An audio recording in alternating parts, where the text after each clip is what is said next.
இன்னொரு 3 கேள்வி கேட்கட்டா? கேளு. பொண்ணுங்க மட்டும் இருக்கிற ஒரு ரூம்குள்ள நானும் இருக்கேன் அப்படின்னா நீ யாரை சூஸ் பண்ணுவ? உன்னதான். அப்போ கேள்வி அது இல்ல. பொண்ணுங்க மட்டும் இருக்கிற ரூம்குள்ள உனக்கு என்ன வேலை? ஏண்டி நீ கேட்ட நான் சொன்னேன். நான் ஏன் போய் அங்கெல்லாம் இருக்கேன்? ச்சே. சரி, 2வது क्वेश्चन. கேளு. ஒரு பொண்ணு வந்து கதவை தட்டுது.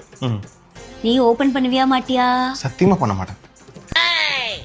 அந்த கதவு தட்டின பொண்ணே நான் தான். எப்படி சிக்கிரிக்கம் பாத்தியா? எனக்கு ஒரு கதவு கூட ஓபன் பண்ண மாட்டல்ல? ஏண்டி? சரி, 3rd क्वेश्चन. கேளு கேளு. இந்த இடத்துல உனக்கு பிடிச்ச ஒரு பொண்ணு இருக்கு. இந்த இடத்துல நான் இருக்கேன். யாரை சூஸ் பண்ணுவ? என்ன சொல்றதுன்னு தெரியலையே. உன்னதான் சூஸ் பண்ணுவேன். அப்போ உனக்கு பிடிச்ச இடத்துல நான் இல்ல. சந்திரமுகியா மாறி இருக்கிறவன்